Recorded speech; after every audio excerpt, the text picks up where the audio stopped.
Доброго дня суток, дорогие друзья, гости и подписчики нашего канала. В предыдущих частях мы узнали, как зарождалась авиация РОА, какую роль в нем сыграли герои Советского Союза, но, к сожалению, по совместительству и предатели, такие как Мальцев, Бычков, Антилевский, и как они все перешли на темную сторону. Итак, продолжим. Что касается Антилевского и Бычкова, то они со временем стали близкими соратниками Мальцева. Вначале перегоняли самолеты с заводов на полевые аэродромы Восточного фронта. Потом им доверили выступать в лагерях военнопленных с антисоветскими речами пропагандистского характера. Вот что, например, писали Антилевский и Бычков в издававшейся в РОА с начала 1943 года газете «Доброволец». Сбитые в честном бою, мы оказались в плену у немцев. Нас не только не мучили и не подвергали пыткам, наоборот, мы встретили со стороны германских офицеров и солдатов самое теплое товарищеское отношение и уважение к нашим погонам, орденам и боевым заслугам. На самом деле, повоевать в полную силу Сокол-Власова так и не успели. Достоверно известно только, что в бой с частями Красной Армии вступили 13 апреля 1945 года с самолетом бомбардировочной эскадрильи Антилевского. Они поддержали огнем наступление 1-й дивизии РОА на советский плацдарм Эрлингов к югу от Фюстенберга. А 20 апреля 1945 года по приказу Власова авиационные части Мальцева уже перебрались в город Нейер, где после совещания с Ашенбрейнером приняли решение начать переговоры с американцами о сдаче в плен. Мальцев и Ашенбрейнер приехали в расположение штаба 12-го американского корпуса на переговоры. Командир корпуса генерал Кенни объяснил им, что вопрос о предоставлении политического убежища не относится к его компетенции, и предложил сдать оружие. При этом дал гарантии, что не выдаст власовских соколов советской стороне до окончания войны. Решили капитулировать, что и сделали 27 апреля в районе Ландергов. Офицерскую группу численностью около 200 человек, в которой оказался и Бычков, направили в лагерь для военнопленных в окрестностях французского города Шербура. Все они в сентябре 1945 года были переданы советской стороне.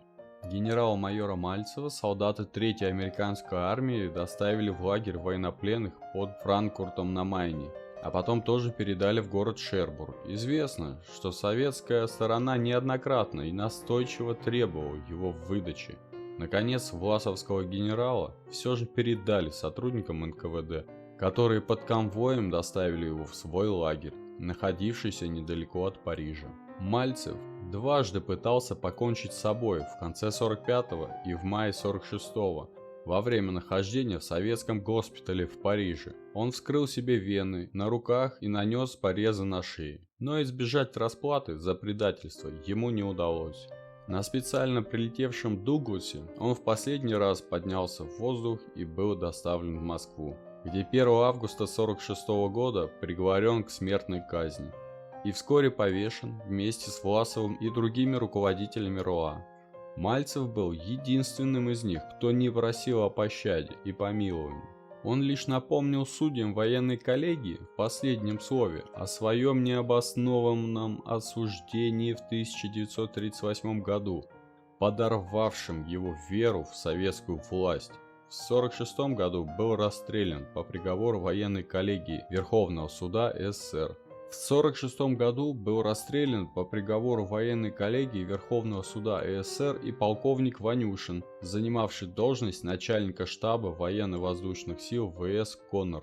Приберегли для главного судебного процесса над руководством в качестве свидетеля. Обещали, что в случае дачи им нужных показаний сохранят ему жизнь. Но вскоре 24 августа того же года военный трибунал Московского округа приговорил его к расстрелу. Приговор был приведен в исполнение 4 ноября 1946 года, а указ о лишении его звания Героя Советского Союза состоялся спустя 5 месяцев, 23 марта 1947 года. Что же касается Антилевского, то у некоторых исследователей этой темы есть мнение, что ему удалось избежать выдачи, вскрывшись в Испании под защитой генерала Франко, и что осужден к расстрелу он был заочно. Они пишут: следы командира полка Байдака и двух офицеров его штаба, майоров Климова и Альбова, так и не отыскали. Антилевскому удалось улететь и добраться до Испании, где он, по справкам продолжавших его искать органов, был замечен уже в 1970-х годах. Но что же касается официальной версии, то после капитуляции Германии выехал в СССР с документами на имя участника антифашистского партизанского отряда Березовского. Но во время проверки в НКВД в его каблуке сапога была найдена медаль «Золотая звезда», выданная Антилевскому. 12 июня 1945 года был арестован. Преступная деятельность Антилевского в плену была задокументирована показаниями свидетелей. 25 июня 1945 года военным трибуналом Московского военного округа на основании статьи 58-1 пункт Б УК РСФСР Антилевский Бронислав Романович был осужден к высшей мере наказания – расстрелу с конфискацией лично ему принадлежащего имущества. Согласно архивным книгам военного суда Московского военного округа, приговор в отношении Антилевского был утвержден военной коллегией 22 ноября 1946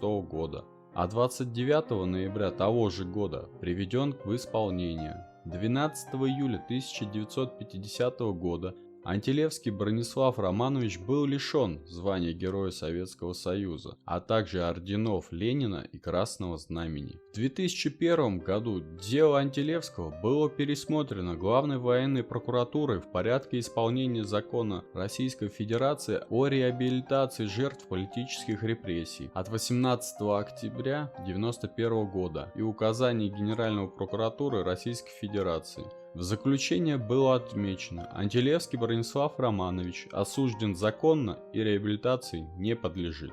И вот так вот закончилась наша история о трех предателях, которые непосредственно участвовали в начале формирования авиации РОА. А если вам понравилось то, что звучит на нашем канале, подписывайтесь и ставьте лайки. До новых встреч!